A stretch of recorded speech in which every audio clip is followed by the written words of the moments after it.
Bienvenidos al episodio número 76 de Hablemos Escritoras Podcast. Yo soy Adriana Pacheco y hoy tenemos el gusto de conversar con Sonia Silva Rosas.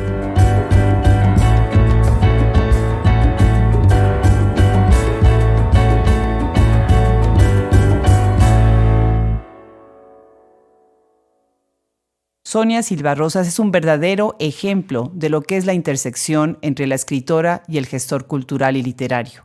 Su magnífico perfil y su carrera la ha llevado a formar parte de las letras mexicanas como poeta, periodista, narradora y promotora cultural. Colabora con diversas revistas, como algunas publicadas en Venezuela, Chile, Argentina, Canadá y España. Sus poemas han sido traducidos al inglés, francés y portugués, y fue corresponsal de la revista Época, Siempre y Artes de México. Pues bienvenida, Sonia, al programa Hablemos Escritoras Podcast. Muchísimas gracias por acompañarnos el día de hoy. Gracias a ti, Adriana, y a todas las escritoras, a todos los que nos escuchan el día de hoy. De verdad, muy agradecida. Es un honor para mí estar en esta entrega de Hablemos Escritoras. De verdad, muchas gracias. Al contrario. Bueno, Sonia, pues tú naciste en la Ciudad de México, 18 de octubre de 1971, según nos platicas, ¿verdad? Así es. ¿Y has vivido toda tu vida en la Ciudad de México? He vivido en muchos lugares. Yo creo que heredé de mi tío abuelo, heredé lo gitano. Sí, no puedo estar quieta en un solo lugar. Estuve viviendo en Monterrey me formé. Mi padre desde muy niños nos llevó a Monterrey. Él era militar. Ajá. Así es que en Monterrey estudié la preparatoria, terminé la secundaria, terminé la preparatoria, la facultad, y me regresé a la Ciudad de México porque algo que no me gusta de Monterrey es el calor. Sí. Es un calor insoportable. Entonces me regresé a la Ciudad de México. Ya estando en la Ciudad de México, estuve yendo y viniendo a Monterrey. Viajé mucho a Durango, viajé mucho a Veracruz. Me encanta Veracruz. Creo que es uno de los lugares más hermosos que hay en la República Mexicana, es Veracruz. Y así he estado viviendo en la Ciudad de México. Vivimos en casi todas las delegaciones de la Ciudad de México. Creo que nada más nos faltó Tlalpan y la Iztacalco, ¿no? Pero sí hemos vivido en muchos lugares. Qué bien. Pues así como se ve que eres una errante, que eres una gitana, como lo acabas de mencionar, así se ve también la riqueza de tu obra y de tu perfil. Me parece muy interesante cuando estábamos preparándonos para esta conversación, ver tu intersección entre tu perfil como escritora, pero además eres una gran gestora cultural y literaria. Muy interesante tu perfil, tu carrera, y me gustaría empezar precisamente con eso, con tu trayectoria desde la gestoría de la literatura, la cultura y las artes. Platícanos un poco cómo son tus orígenes en ese aspecto. Comienzo en Monterrey. Cuando entro a la Facultad de Filosofía y Letras, yo creo que lo último que se me ocurrió en ese momento es que yo iba a ser escritora, ¿no? Algo tenía yo de nociones en la secundaria, porque mi maestra de español, que era una maestra muy ruda, muy rígida en sus formas, muy estricta, nos ponía mucho a leer, y yo dije, puede ser, ¿no? Pero no era como que algo bien pensado. Llego yo a Filosofía y Letras y ahí es cuando comienzo a tener trato con maestros como Minerva Margarita Villarreal, que bueno, su poesía fue de las primeras que me impacta, ¿no? Y Jorge Manuel González, que era mi maestro y que también era poeta, es el que me alienta a, órale, escribe, por favor, tú puedes escribir. Me acuerdo muy bien que el maestro Jorge Manuel me dejó de tarea para saber si tenía yo la madera de poeta, me dejó un poema, que realizara un poema, de lo que yo quisiera. Yo creo que me esmeré mucho, no sé cuánto tiempo me tardé. No es tarea fácil para quien va comenzando en esta cuestión de la poesía, pues redactar un poema, primero porque no se sabe ni de estructuras ni de imágenes, Y pues realicé el poema, se lo llevé al maestro y le gustó mucho el poema y me dijo, usted tiene madera de poeta, vamos a comenzar. Y el maestro comenzó a asesorarme. Lamentablemente el maestro Jorge Manuel fallece y yo también me quedo huérfana de asesor. Para mí fue una pérdida muy fuerte porque yo lo quería mucho. Es de esos maestros que te marcan la vida, ¿no? Entonces, en eso me publican en Tierra Adentro y de ahí conozco a Enriqueta Ochoa. Ajá. Entonces, con Enriqueta Ochoa también hubo una relación muy, muy fuerte.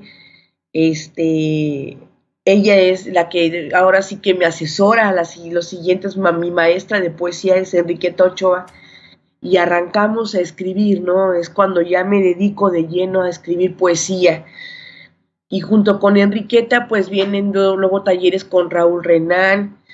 Después me meto un poco más todavía, porque si algo puedo decir que tengo es que yo siempre he dicho que un escritor que se jacta y se dice escritor debe dominar o al menos escribir todos los géneros. Entonces, y escribirlos bien, no hacerle como que uno escribe, no, escribir bien. Entonces, me meto al taller de narrativa de Guillermo Samperio y al de periodismo cultural con Nacho Trejo Fuentes, ¿no? Y es cuando empiezo todavía más, tomé talleres con Emilio Carballido de dramaturgia y con Paco Beberido, y puedo decir que de todos los géneros, el que no se me ha dado la fortuna de escribir es teatro, precisamente dramaturgia, que me encanta la dramaturgia. A lo que te refieres con que los escritores deben de escribir todos los géneros, deben de aprenderlos, aunque no se dediquen a escribirlos, ¿no? ¿A eso te refieres? No, yo me refiero a que un escritor debe escribir todos los géneros.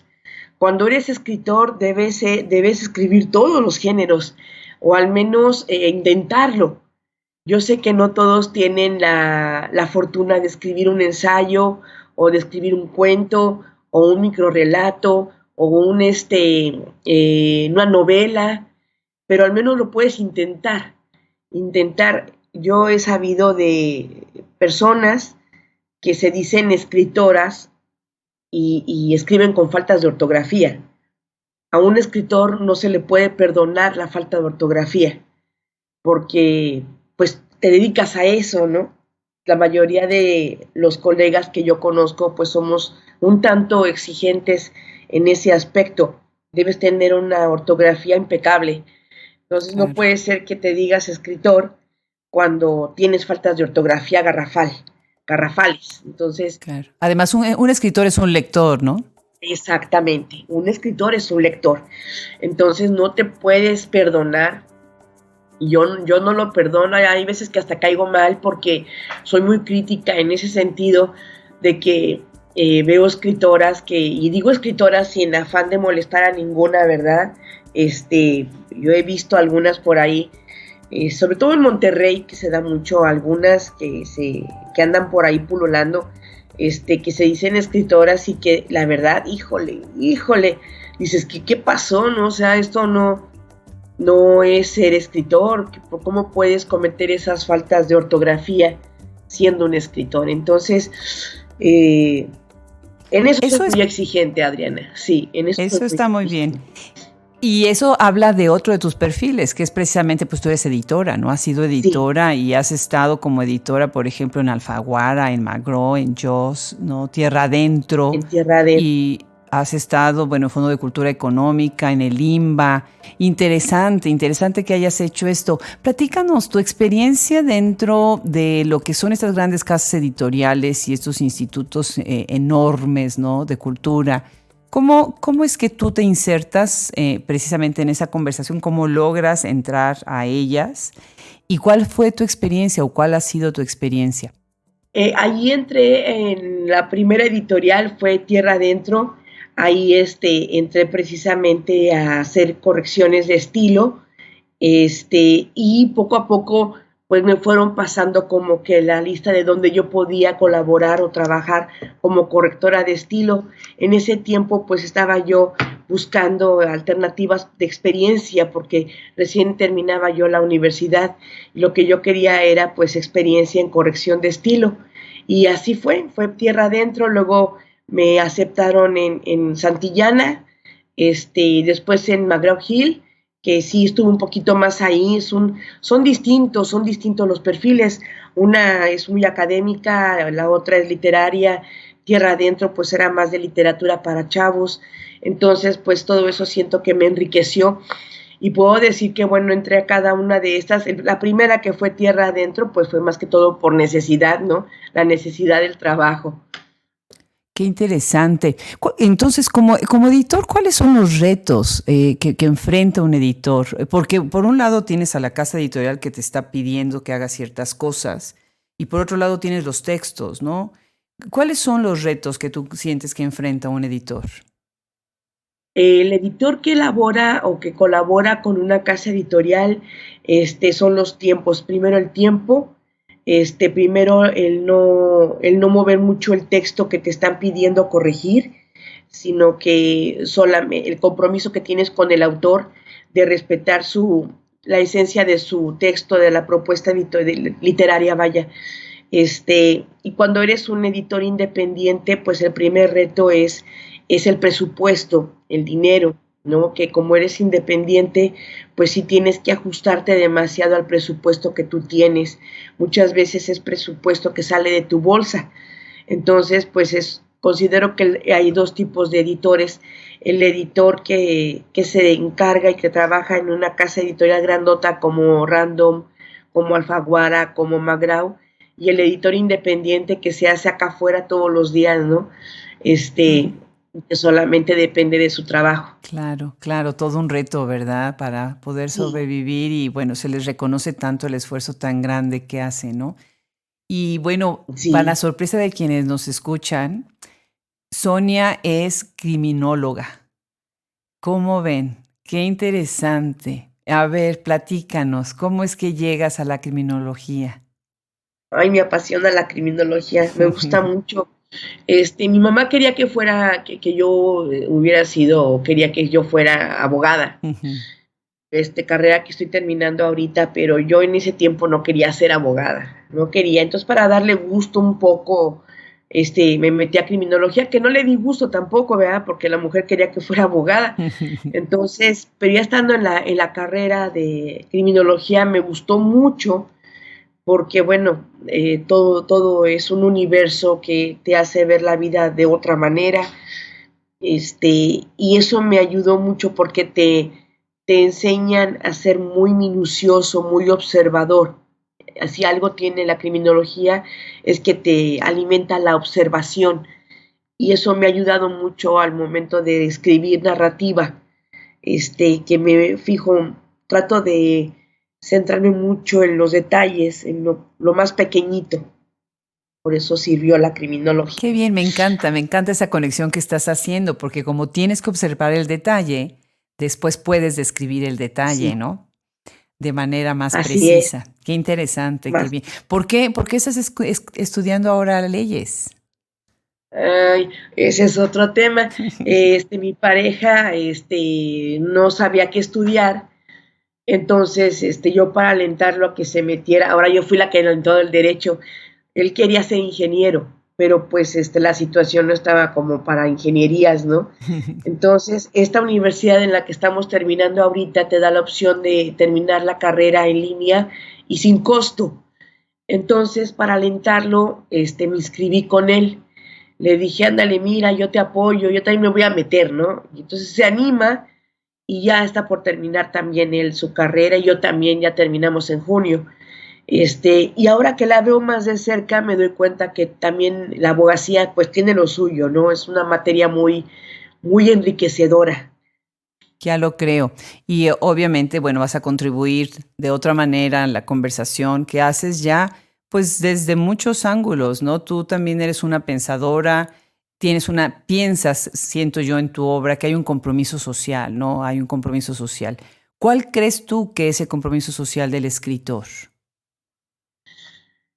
Señalar, lo que se está llevando a cabo mal, pero señalarlo de una manera crítica fundamentada. O sea, hay que fundamentar el porqué de las cosas.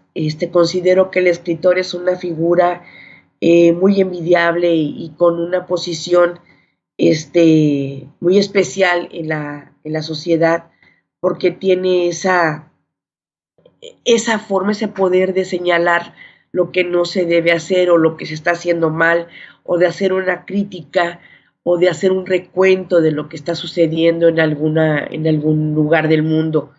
En México tenemos escritores grandiosos que se encargan también de esto, ¿no?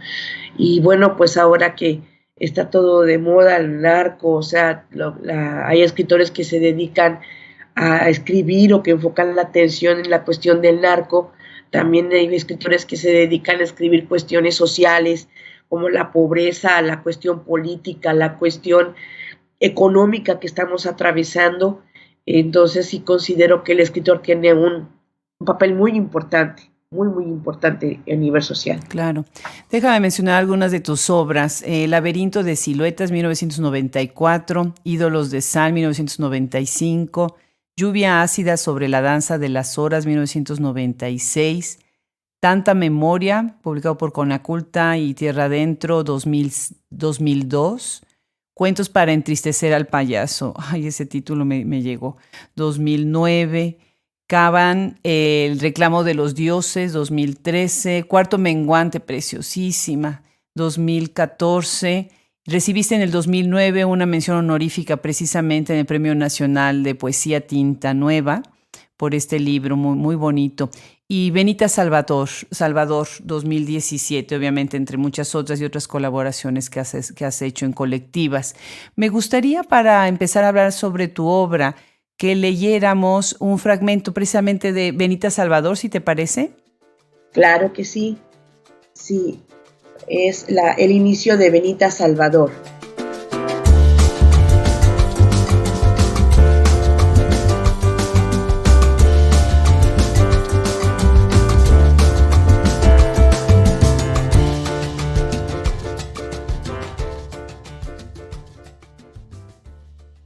Una madre es capaz de hacer lo que sea por sus hijos, lo que sea, sobre todo cuando los hijos piden de comer y en el refrigerador solo hay 2 huevos y unas cuantas tortillas, no más.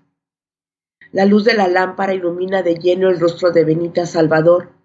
Siente cómo la intensidad de la luz quema sus mejillas y el calor escurre por su frente en forma de hilillos de agua muy delgados que bajan por su rostro y se prolongan por su cuello mojándole la camisa.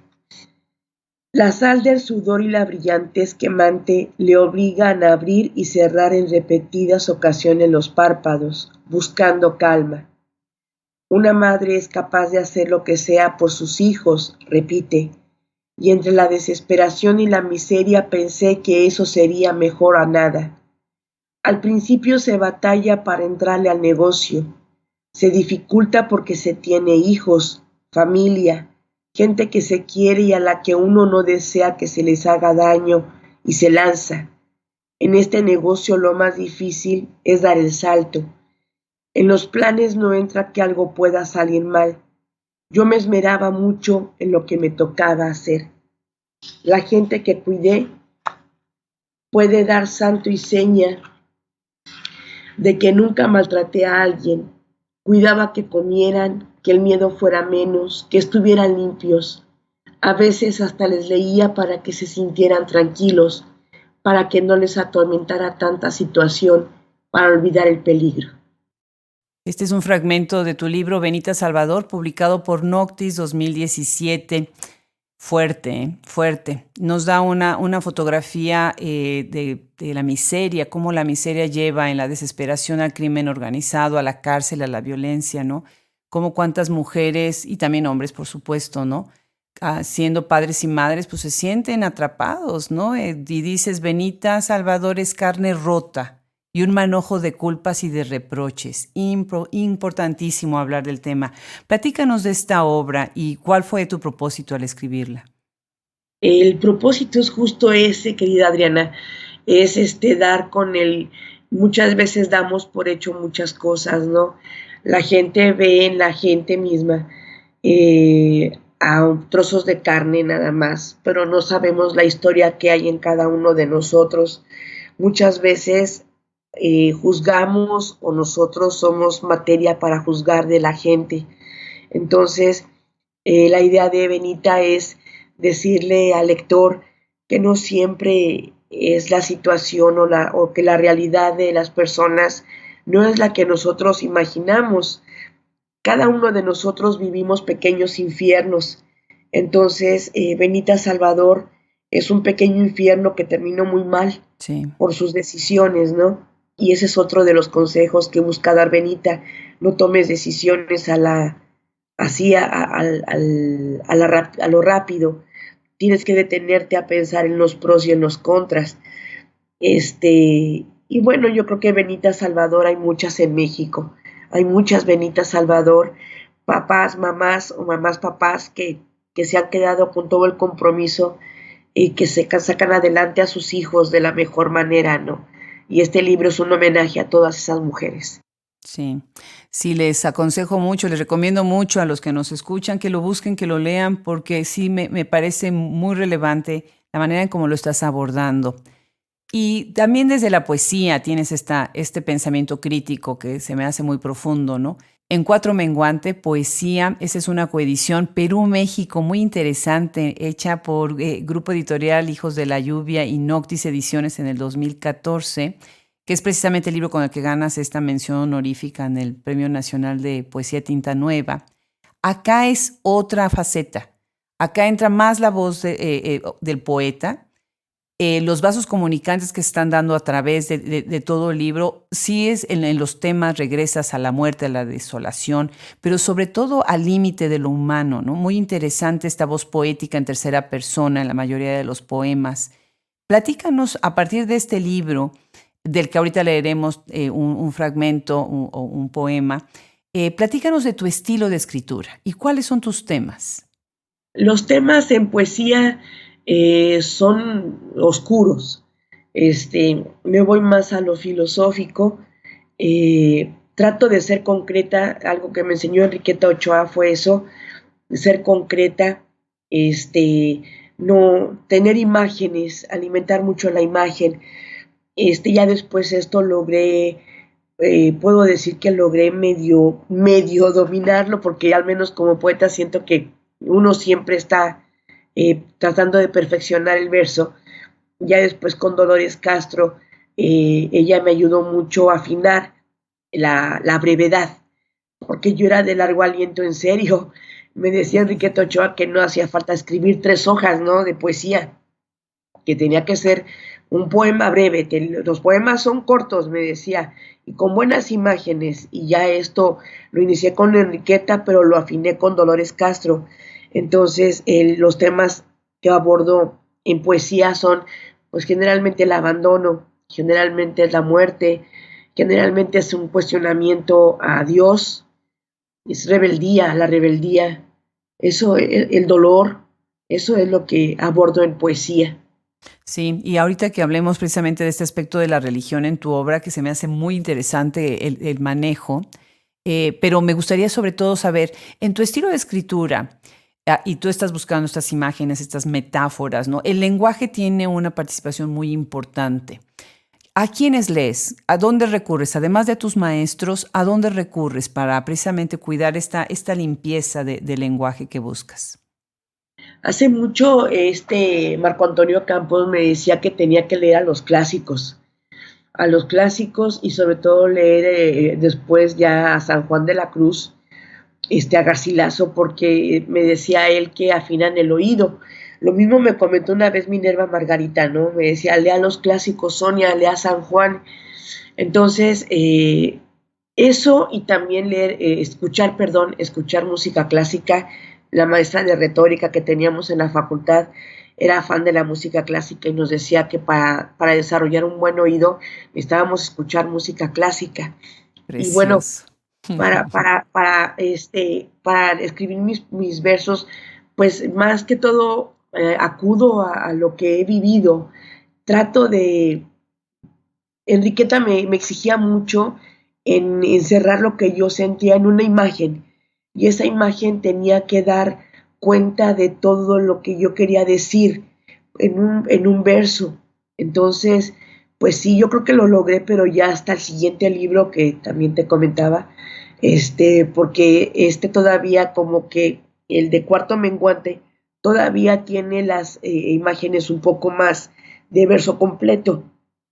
Claro. Y siento que ahorita estoy como que evolucionando en ese sentido, En la estructura, en claro la que sí. escritura. Ajá. ¿Qué te parece si leemos Vastedad de Cuarto Menguante?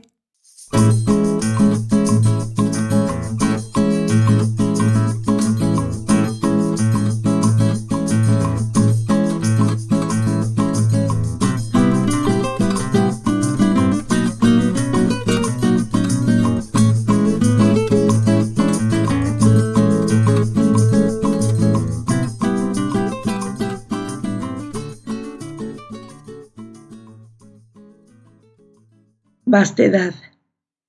Nací bajo el signo de Pedro.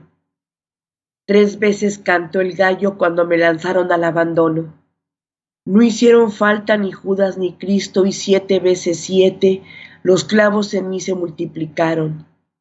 Con ellos pongo a secar el corazón cuando los gatos despiertan su celo. Mi corazón, viejo incansable, habitante del dolor. Arránquenme los ojos para no ver más el vacío que me taladra. Arránquenme este corazón, esa mi forma solitaria del paisaje. Destinada estoy a llevar un hueco en mi lado izquierdo. A través de él los cantos del gallo al despuntar el alba, justo en la última palpitación de este alfiletero que me condena. Precioso, precioso con este libro, todos los poemas que vienen contenidos ahí. Veo obviamente también un tema importante, ¿no? La mujer. Y tienes algunos poemas que a mí me encantaron precisamente porque estás desde las letras, desde la literatura, hablando de temas que son muy relevantes en la conversación que tenemos contemporánea sobre las mujeres y las cosas que tenemos que superar, los problemas que tenemos que superar. Así Y es. de alguna manera cuentas la anécdota de cosas que tú vives, pero las metes dentro de una ficción o una poética, ¿verdad? ¿Qué opinas Sí. precisamente de cómo debería de ser la estructura, el uso de la verosimilitud a la hora de meter precisamente estas historias de mujeres? ¿Y de qué manera la ficción o la poética hace que se vuelva todavía más poderoso el relato? Debe ser verosímil porque si no, no se creería del todo y la figura perdería el poder que se busca, eh, el impacto del lector. Yo cuando escribí Benita, traté de que todo lo que me estaba aconteciendo en ese momento, la verosimilitud quedara y la cuestión de todos los hechos, toda la ficción, dieran cuenta del hecho tan negativo y tan desgarrador que estábamos viviendo, ¿no? Mis hijos y yo en ese momento. Entonces, ¿cómo hacerlo? Primero, pues, no perder de vista el objetivo, la verosimilitud, y ya esa verosimilitud alimentarla con la cuestión de la ficción, una ficción moderada. Este, Hay que tener cuidado porque se puede perder el hilo de la verosimilitud y se puede llegar a la ficción. Y eso fue lo que casi me pasó con Benita. Por eso tuve que acudir a otras dos personajes que también son importantes en la narración de Benita, que también son mujeres, para no perder el equilibrio. No es algo tan complicado, pero sí hay que tener cuidado en esta situación del equilibrio. Me gusta tu comentario, porque además, bueno, muchas veces nuestro podcast lo escuchan escritoras jóvenes que están empezando o escritoras que están empezando. Y estos son precisamente algunos de los detalles que, bueno, la experiencia les va dando a ustedes que ya tienen una carrera, ¿no? Dentro precisamente de este tema de las mujeres, tienes un poema muy bonito, sin título, A las mujeres tlapanecas. ¿Quisieras leer precisamente este? No busques, Donata, alivio en los labios de un fraile, ni beses su crucifijo, ni pidas clemencia. Tu dolor es el néctar que Dios bebe, reina del hambre, y son sus gotas las que riegan la tristeza rutinaria de los días. Cierra tus ojos, Donata, ciérralos, y estrella contra los dientes tu abandono. En el fondo del tejabán incendia las palabras, y entre tus hojas muertas sepulta ese pan jamás comido, y no reces, Donata, no reces, que es en vano la misericordia cuando la yugular se encuentra en la punta de la espada. Qué fuerte. Y con esto pasamos precisamente a este tema, ¿no? De la religión, Dios, lo divino en tu obra. Y bueno, se ve en varios de tus poemas, ¿de qué manera esta simbología, y ya hablas ahorita de San Juan de la Cruz precisamente y de regresar a los clásicos, ¿no? Pero ¿de qué manera la simbología religiosa y el imaginario religioso te ayuda a hablar de los temas difíciles? Yo considero que es el eterno cuestionamiento ante un Dios que de pronto siento como que no escucha. Es un reclamo abierto. En alguno de los poemas incluso hay un reto, ¿no? Hay un reto en el que pues le pregunto que qué está pasando, ¿no? ¿Qué sucede? Que no oye. Entonces, es algo extraño porque en la mayoría de los poemas es eso. Y en el siguiente poemario que hace poquito salió en traducción, es una forma de hablar bien o hablar bien con él, pero es una forma también como de despedida. Es una forma de que, ¿sabes qué? Yo creo que hasta aquí llegamos tú y yo, porque nunca hubo un buen entendimiento, no Como hubo novios, comunicación. como novios. Ajá, como novios, ajá. No hubo comunicación, no hubo un buen entendimiento, y yo creo que hasta aquí llegamos, y hasta ahí llegamos. Entonces, es cuando ya cambio completamente la forma de escribir, ya no es tanto reclamarle, porque ya me di cuenta que aunque le reclame, pues no hace caso. No saben el gusto que me dio cuando me encontré que uno de los libros precisamente de Sonia fue traducido al bengalí. Y obviamente, bueno, pues yo vi el texto y pues no entendí nada, ¿no? Pero interesantísimo, ¿no? Esta traducción y después otro libro de Tanta Sombra, traducido por Don Cellini. Estás experimentando ahí con otro formato. Platícanos acerca de esta experiencia de ser traducida y cómo es que logras estas traducciones. Yo, este año sí fue esta maravilla de la traducción al bengalí y la traducción al inglés de este libro en especial de Tanta Sombra es un libro que nació en forma epistolar con Guillermo Samperio. Él me mandaba un poema, yo le mandaba un poema, ¿no? Y así estuvimos un buen ratito y se conformó esta primera parte del libro. Entonces yo se lo envío a propuesta a la editorial donde Don Cellini es el traductor. Le envío, entra a revisión y me informan que sí, que pasa la prueba para la traducción y que el traductor sería Don Cellini. No, pues yo brincaba de alegría. Claro. Yo brincaba de alegría porque Don Cellini pues tiene toda la experiencia del mundo y un reconocimiento aquí en México bastante pesado, ¿no? Entonces, estos mismos poemas los mandé allá con un poeta bengalí, que también es muy, muy importante aquí en México, y el maestro, pues sí, efectivamente aceptó hacer la traducción. Yo dije, no, pues se va a tardar un ratito, porque pues imagínate al bengalí, pues sí está medio complicado, del español al bengalí, pues sí, a mí se me complicaría del bengalí al español, ¿no?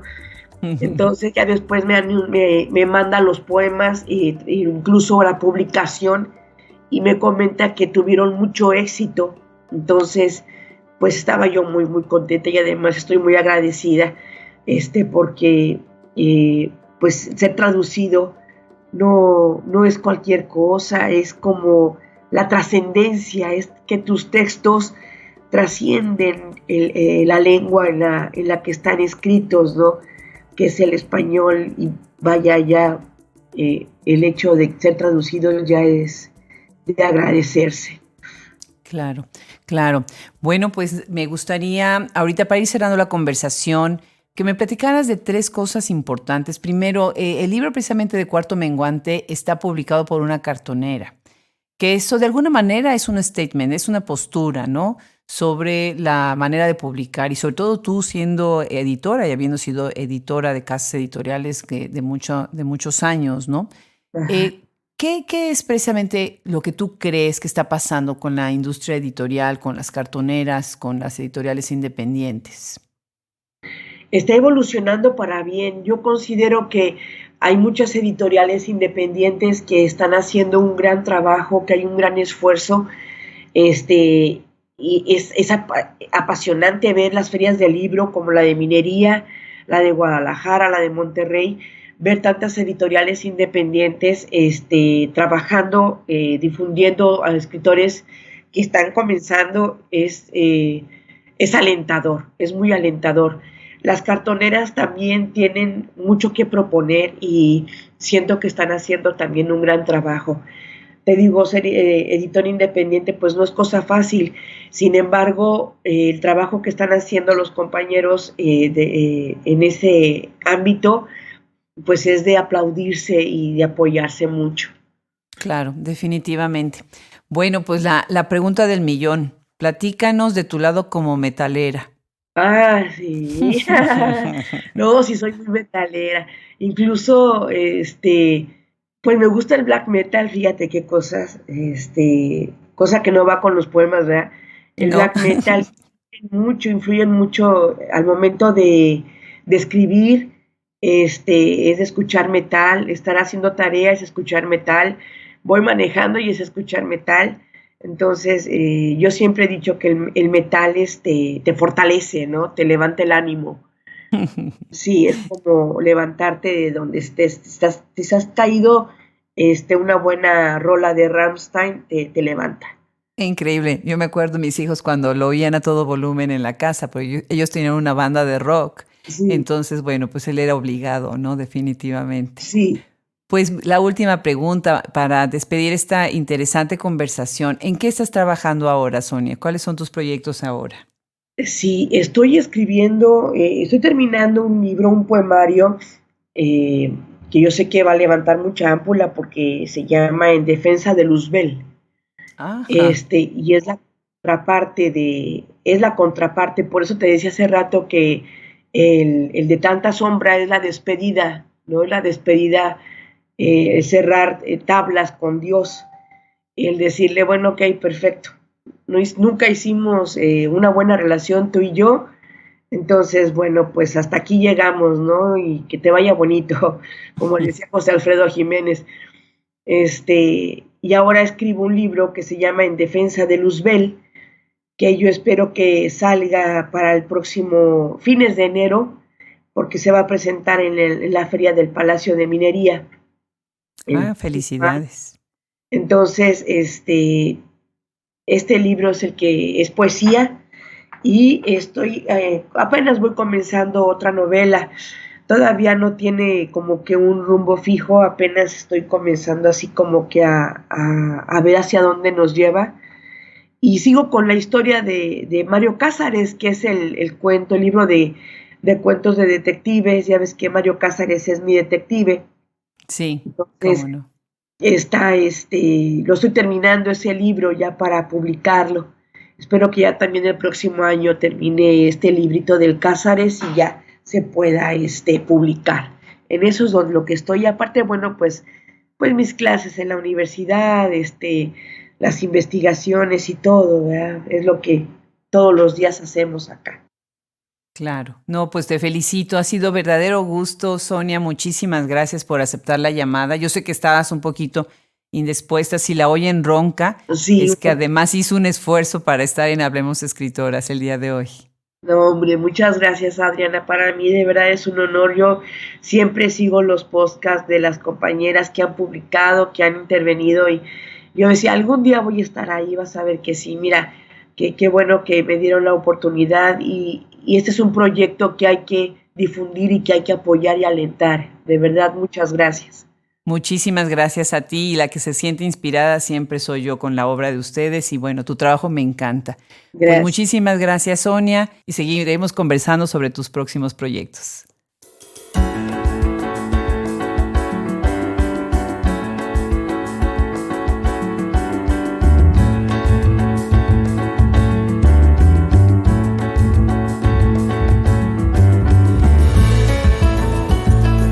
Hablemos Escritoras Podcast es gracias a la colaboración de Fernando Macías Jiménez, Andrea Macías Jiménez y Wilfredo Burgos Matos. Se despide de ustedes hasta la próxima, Adriana Pacheco.